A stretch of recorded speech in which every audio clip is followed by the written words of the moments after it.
আজকের সকালটা কেমন যেন আলাদা ছিল। খালি পেটের চেয়ে বেশি শূন্য লেগেছিল ভেতরটা। গত বছরের অপূর্ণ কুরআন, অপূর্ণ তাওবা আর এক অপূর্ণ প্রতিজ্ঞা। গত বছর হয়তো বলেছিলেন আগামী রমজান হবে আমার জন্য পূর্ণ মাত্রার, কিন্তু দেখুন চাঁদ দেখার রাতেই ইনস্টাগ্রাম স্ক্রল করতে করতে ফজর হয়ে গেছে হয়তো। তাই আজ মোবাইলটা নয়, নিয়তটা বন্ধ করুন। নিয়ত শুধু রোজা রাখবো নয়, নিয়ত হলো আপনার ভেতরের খালিটা স্বীকার করা। তাই বলুন, হে আল্লাহ, আমি দূরে সরে গেছি, আপনার কাছে ফিরে আসতে চাই।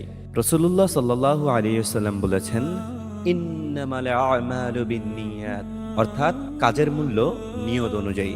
নিয়ত পরিষ্কার হলে একই রোজা হয় নতুন, নইলে শুধু ক্ষুধাই থেকে যায়। সুতরাং প্রথম দিনের রোজা শুরু হোক এই দৃঢ় নিয়তে। আজ একটাই কাজ, সারাদিন নিজেকে এই দোয়ার উপরে রাখো, বলো, হে আল্লাহ, আমার এই দাউ দাউ ক্ষুধা শুধু আপনারই সন্তুষ্টির জন্য। আপনি যদি চান আমাদের চ্যানেলটিকে সাবস্ক্রাইব করতে পারেন, যেন আমাদের এই যাত্রা মানুষের জন্য সদকায়ে জারিয়া হয়ে যায়।